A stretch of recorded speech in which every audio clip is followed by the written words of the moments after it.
நாம் இந்திரன் சந்திரன் அப்படி இப்படிங்கிறமே அவங்க நிலைமை என்ன தெரியுமா? வருந்தி கிடக்கிறாங்க. நாம் எவ்வளோ பாக்கியசாலி பாருங்க.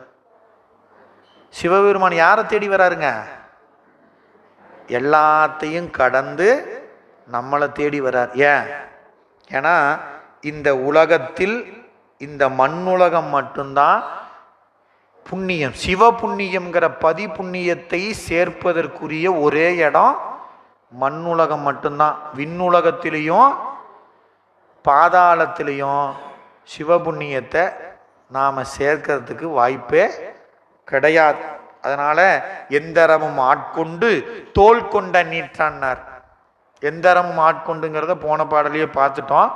இங்கே தோல் கொண்ட நீற்றான் அப்படின்னு என்ன அர்த்தம்? இறைவன் எப்படி வந்தார் அப்படின்னா, அவனுடைய அந்த வந்த வடிவத்தை பார்க்குறப்போ அப்படி பேரொளி பிளம்பா இருந்தது. ஏங்க அந்த ஒளி அப்படின்னா, அந்த வடிவம், அந்த குரு வடிவம் தாங்கி வந்தானே பெருமான், அவனுடைய மேனியில திருநீற்று கோலம். அந்த திருநீற்று கோலம் எப்பொழுதும் அடியவர்கள் நெஞ்சில் நிலையாக இடம்பெற்றிருந்தது. திருநீற்று கோலத்தை சொன்னாரு, தோல் கொண்ட நீற்றானாய் அப்படின்னா என்ன அர்த்தம்னா, அந்த திருநீற்றை பூசுவதற்கு விதிகள் உண்டு. திருநீரை பூசுறதுக்கு நீங்க நீரில் குழைக்காம திருநீரை பூசணும்னா அதுக்கு ஒரு விதி திரிபுராண்டகம்னு சொல்லுவாங்க. 3 கோடாக தூளமாக அணியணும். தூளமாகனா தண்ணீர் குழைக்காம வெறும் திருநீரை பொடியாக எடுத்து நாம கொப்புள்ள இருந்து இந்த தொண்டை வரலும், அதுக்கப்புறம் இந்த 2 பக்கமும் பூசுறதுக்கு திரிபுராண்டகம்னு பேர்.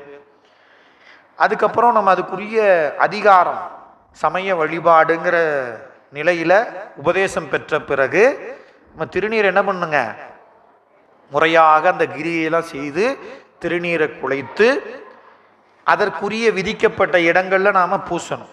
இதான் திருநீர் தரிப்பதற்குரிய விதி. இது நமக்கு குருநாதர் உபதேசத்துல இது நமக்கு கிடைக்கும். அப்போ அதை திருநீர் பூசுறோம் பாருங்க, 16 இடங்கள்ல பூசுறோம்.